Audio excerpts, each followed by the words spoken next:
I think the hardest question I ever get asked with that day is people always ask, especially moms will say, did you have a feeling or did you know? And I didn't have anything. I had absolutely nothing. In fact, on my phone, I find it so interesting because 20 minutes before I was looking up a brownie recipe or how to substitute oil in brownies.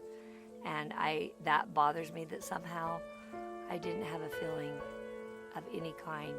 And but in all honesty, we didn't.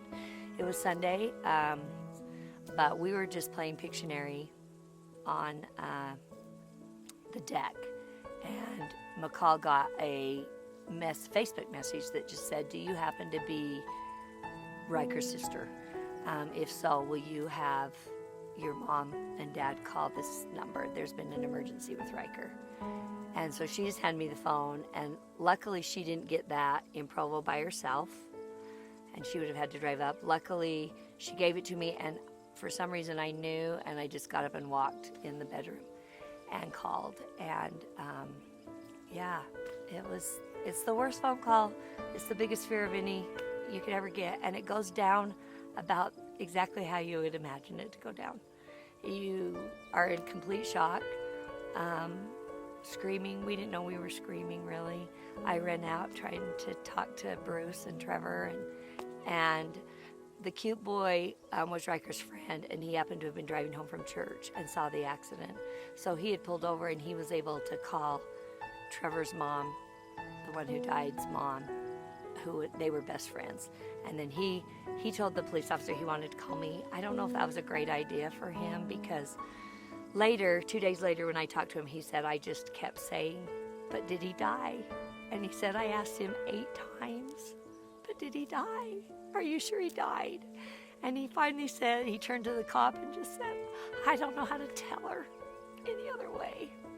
Because I just think that is just a response like, but wait, don't tell me that answer, tell me a different one. I don't remember doing that, but that's something that was kind of significant, especially when I talked to Tanner. The next night I called Tanner because all of a sudden I felt like, oh my gosh, I just felt like I needed to call him, and he just instantly started crying and saying that was the second worst moment of his life was to have to tell us. But I just love him that he took that on and told us. But literally we just all screamed and cried, and I remember trying to gather my kids. I was trying to gather Trevor and the little ones, and we all ended up, I just wanted them together, and they kind of kept running around, and I just finally gathered up. And probably the moment I remember the most was we were laying on the kitchen floor, just all laying there, and I said, I had a thought come through my mind, it can't feel like this forever. There's no way you can survive this kind of physical pain forever. And so we kind of were just laying on the kitchen floor, and I just kept saying, it's going to be okay. It's going to be okay.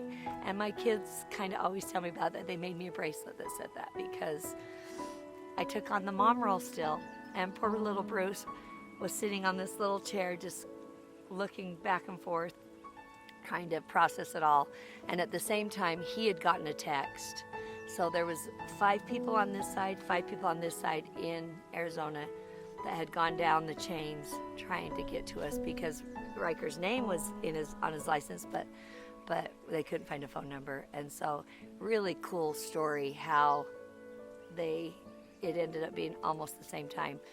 The other one was my nephew, and at the exact same time that we had found out, Blake, Bruce's brother, texted him and said, is everything okay at your house? And Bruce just said no, because his son had found out. And so because of that, though, Bruce's family kind of found out. And I really don't have much recollection, except for that one moment I was here, and the next moment I kind of remember seeing Bruce's family at my house. And I didn't really remember how they got there. For me, I felt like I wanted to be the one to tell my family. I called my mom, I called my dad, I called everybody. And Cooper, we probably didn't handle that great. We were trying to figure out the best way to handle that. I didn't want to tell him on the phone, but now he probably says I should have told him, because we just told him, get in the car, drive down, and don't turn on your phone, and don't look at any social media. We were afraid. of it getting out before we could get to him. So he came down feeling like Dad had passed away, my dad, or my husband, Bruce, because of his heart problems and stuff. So I don't know. We don't know the best way to handle that, but, you know, we just all stood on the porch when he pulled in and kind of just all stood there on the porch for a long time. It was rough. It was the roughest moment of my life. Probably calling my sister was one of the second ones. This kind of tells you how physically hard it is. I called everybody and I hadn't got a hold of Jackie, and luckily Heather's husband was at my house when it happened, so that's another story, but he happened to go home and tell Tam, so Tam got there quick too. But when I called Jackie, I remember standing there and I couldn't get the words out. I just felt like I was going to fall apart, but I had people in there. So I walked outside my deck and I went out and I laid on the cement. And that's my memory of telling Jackie, was I was just laying on the cement, trying to tell her as she was screaming. You know, gosh, those are tough times.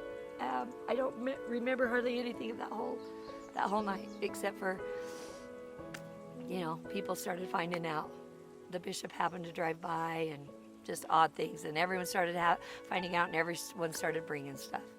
And, you know, pretty much, I don't remember much else, except for that next morning, Bruce said, just feels like this is how it was supposed to go, and that Reichler's life made sense all of a sudden. But that first day was just pure trauma for everyone.